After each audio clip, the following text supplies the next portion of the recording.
أمارات يا حبايبي، مساء الخير عليكم، وحشتوني كتير كتير. النهاردة بقى هعلمكم طريقة الكشري الاسكندراني. بصوا، 20 سنة والله العظيم أنا مبعملش غيره. أنا دلوقتي العدس اهوت سلقته عشان أوفر عليكم الوقت، والمكرونة سلقتها، والحمص سلقته اهوت، وعملت الصلصة عشان خاطر ما بقاش الفيديو كتير عليكم. طبعا انتوا عارفين ان الصلصة بتاعت الكشري بتبقى خفيفة شوية، مش بتبقى تقيلة، مش بتبقى متسبكة قوي اهو زي ما انتوا شايفين. الطريقة دي انا عملتها من زمان جدا جدا، اتعلمتها من واحدة جارتي بصراحة. بس مش عارفة يعني، حمات اختي جت معاها في مرة وانا كنت عاملاه وحطيت لهم كده بالصدفة. انا مش عارفة لحد وقتنا هذا قالت لي كلمة انا عايزة اعرف ايه معنى ايه الكلمة دي. قالت لها اختك دي ناصحة قوي، بس والله انا ما فاهمة الكلمة لحد دلوقتي. بس يعني مسيري يعني يعني اروح كده. انتوا لو تعرفوا يا جماعه اكتبوا لي في التعليقات، فمسيري ان شاء الله اروح لها كده بعد 20 سنه واقول لها ايه معنى الكلمه دي، اختك ايه ناصحه قوي ليه. طب تعالوا معايا بقى نشوف ايه احنا هنعمل ايه. المكونات اللي معانا: مكرونه تحمير، الرز نص كيلو رز، مكرونه تحمير نص كيلو، وشعريه ربع كيلو. حطينا اهوت الحله على النار فيها شويه زيت فقط، مفيش سمنه. هنبتدي نحمر طبعا المكرونه الاول، لان المكرونه بتاخد وقت سنه عن الشعريه، عشان هعلمكم في الطريقه دي ان هتعملوا كل الكشري في حله واحده. احنا دلوقتي هنحط المكرونه هنحمرها شويه، وبعد ما تاخد مثلا ربع سوا كده هنبتدي ننزل بالشعريه عشان خاطر من الشعريه ما تتلسعش عن المكرونه.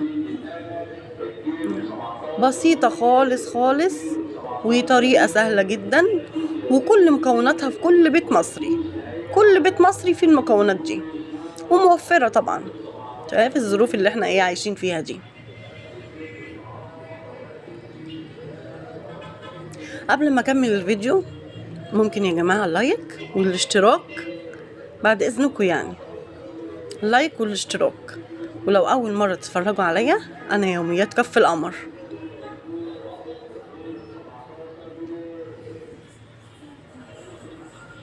طبعا ده كشري اسكندراني يا جماعة، اسكندرية هي مشهورة بيه، بتعمله كده بالطريقة دي على طول.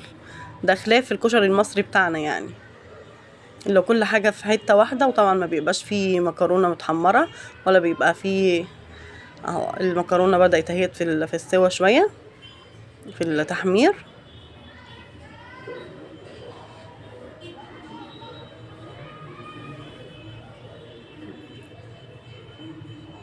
يلا يا جماعة الاشتراك بالله عليكم. هننزل بالشعرية ربع كيلو، والنص مكرونة تحمير. طبعا هنحمرهم لحد ما يبقى التحمير بتاعهم كويس. هتحضروا طبعا شوية ملح، 2 مرقة دجاج، شوية كمون فقط، هي دي التوابل اللي هنحطها. هقول تاني: 2 مرقة دجاج، شوية ملح، شوية كمون.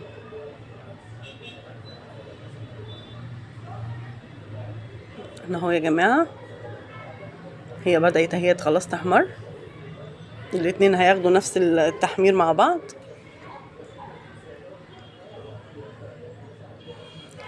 كده تمام وخلاص، بدأت اهي تجهز اهي.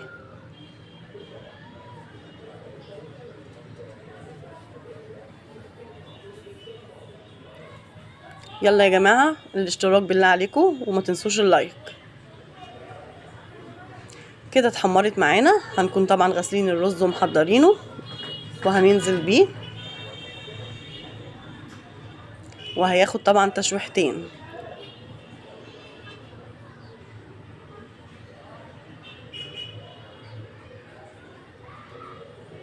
فاثناء ما انا بشوح طبعا هنزل بالتوابل بتاعتنا اللي انا قلتها لكم من شويه، اللي هي 2 مرقه دجاج وشويه ملح. طبعا مش هنكتر الملح، لان مرقه الدجاج بتبقى طبعا فيها ملح، والكمون، لان الكشري معروف بيحب الكمون.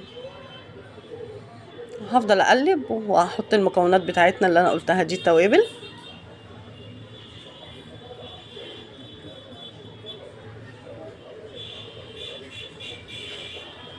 مش هكتر الملح الا لما اشوف الحدوق بتاعه في الاخر، هل هو محتاج تاني ولا مش محتاج. والصلصة طبعا بالطريقة اللي احنا عارفينها كلنا، ان احنا بنعمل طماية، واثناء ما احنا بنعمل الطماية بنطشها بخل، وبعدين الصلصة بتاعتنا، ومش بتتحمر قوي. هي دي الطريقة بتاعت الصلصة، بسيطة جدا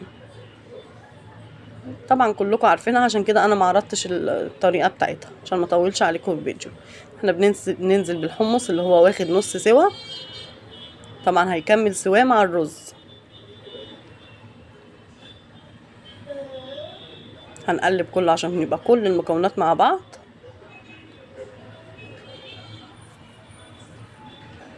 عشان ما يبقاش الحمص عايم على الوش. طبعا انا بسخن ميه في الكتل عشان الميه اللي هحطها عليه تبقى سخنه. وننزل بشويه العدس، هياخد التقليبتين، هتكون الميه غليت في الكتل.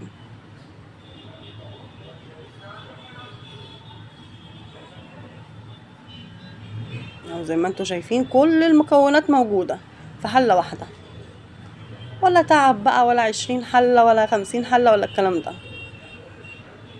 كله اندمج مع بعضه.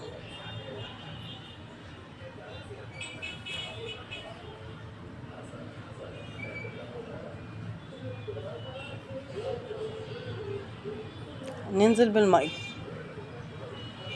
طبعا الميه يا دوبك بتغطي الوش عشان خاطر ما يطلعش معجن.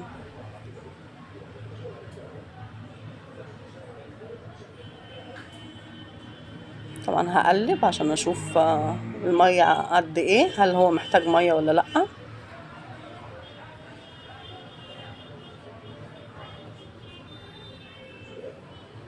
لسه فاضله شويه ميه، نحط سنه. هو طبعا بيغلي على طول لان الميه سخنه مش ساقعه. وده الاحسن طبعا في الكشري، ان احنا نحط الميه تكون دافيه. شوف طبعا الحدوق بتاعه عامل ازاي. ننزل بقى بالملح.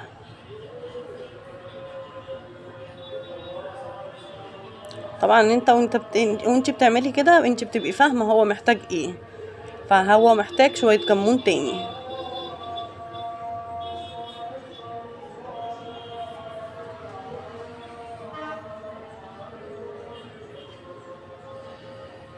يلا يا جماعه بالله عليكم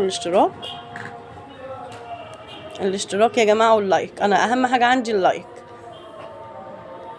حطيت شويه كمون تاني.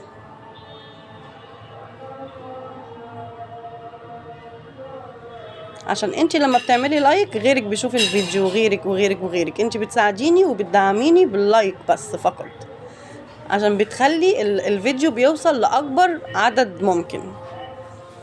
طبعا احنا قلبنا كده وتمام، ميتنا كويسه ومكوناتنا كلها كويسه. هنغطي بقى، طبعا هو مش هياخد وقت في السوا. اهو هو ده الشكل النهائي بتاعه. جميل جميل جميل والله العظيم، والله اللي هيجربه مش هينساه ومش هتعمل غيره.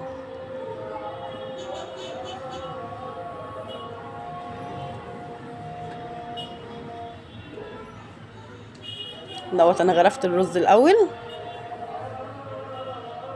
وهرجع احط فوقيها المكرونه وفوقيهم الصلصه. وبكده هنكون وصلنا لنهايه الفيديو اهوت. وبعد اذنك ما تنسيش اللايك. السلام عليكم ورحمه الله وبركاته.